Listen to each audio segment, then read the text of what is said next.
Hey guys, wanted to talk to you about this mulching barrel here. We bought this to add on to our mulching system, and I feel it's worked really well. It's a cheaper model. You can get a lot more expensive models. This one runs about $80 on Amazon. I'll put the link below. And I've really liked this thing once I figured it out. One of the first things that I did is it has this shield that is one piece, and all I did was rip it down the center because there's two compartments in here. You could call it side A and side B. You're going to fill up one side as you fill that up, and you're going to rotate it every time you put it in there. And then you're going to, once that's full, you're going to switch over to this side and start rotating and filling that one up and rotating the barrel like this.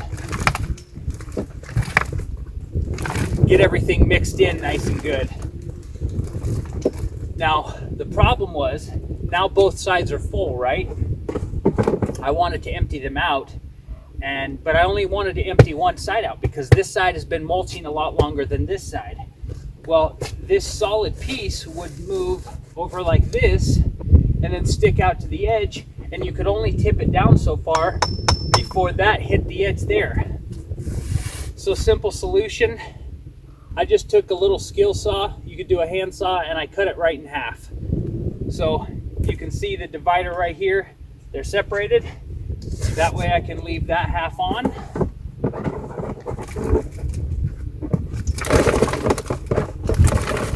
And I can dump the contents of this side out.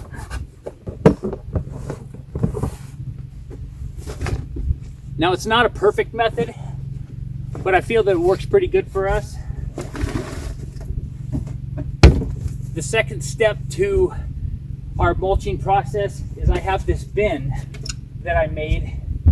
It's just out of some scrap wood that I had, and I lined it with some wire on the inside, some like wire fencing that you would put around a fruit tree or something.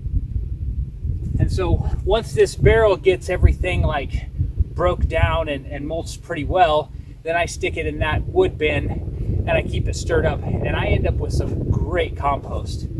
I really like the process. A little trick that I found with this, depending on what you're composting, we end up with a very water heavy compost when it comes out of our kitchen. We put our coffee grounds in there. There's some water left over. There's lettuce scraps and watermelon scraps. It seems like any vegetable that you're composting has a lot of water content in it. And so when I bring that bucket out to dump into here, before I dump it, I hold the lid just off the side and I drain as much water out of it as I can. Then I go ahead and dump it into here. And then I take some of our old potting soil mix from the flower pots and all the other pots, the tomato pots that we have. It's been used one season, 2 seasons, and so we're wanting to recycle it. It doesn't have as much nutrients in it as it used to. So I'll take some of that. It's in the greenhouse. It's in a big bin, and it's nice and dry. And I'll take a scoop of that. I use like a coffee, one of those Folger 1 pound coffee cans, the molded plastic ones, full of dirt, and I dump that in there when I dump a mulch bucket in, and that helps dry it out a bit because you don't want your compost to be wet. It starts rotting, which is a good thing, but then it attracts flies and maggots, and it gets like this nasty paste, and you don't want a nasty paste. You want like a good soil mixture feel, like a kind of moist but not soaking wet. So adding that little bit of dry soil really helps this, and so that's about the process on that.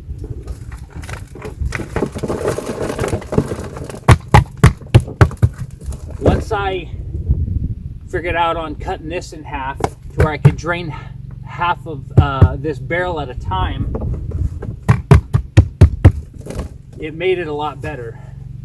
Now I'll show you some close-ups on this. We've had a black bear and a grizzly bear kind of mangle this thing at 2 different times. The black bear did a pretty good number on it, and I patched it with a couple screws and some plumber's tape or strapping tape. And then the grizzly bear that got to it this spring, he pushed down this hillside behind here, and the metal legs, the metal A-frame legs on it were totally pinched together.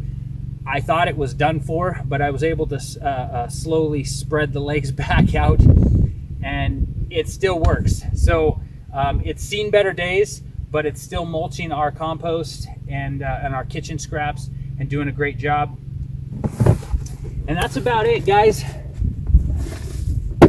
Like I said, if you want to check this barrel out, I've got the link below for you. And it's been a great little investment for us.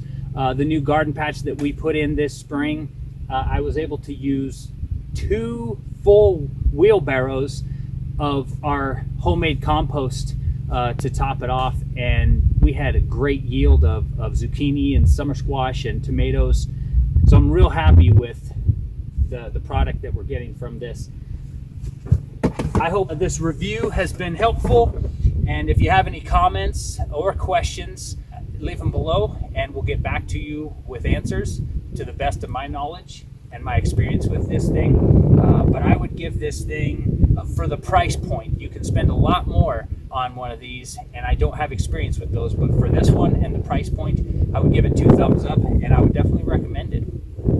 Thanks guys for watching. If you haven't already, consider subscribing to our channel for more reviews and tutorials and just our life off grid out here in Alaska. Thanks for watching and have a good day. Bramante Brothers.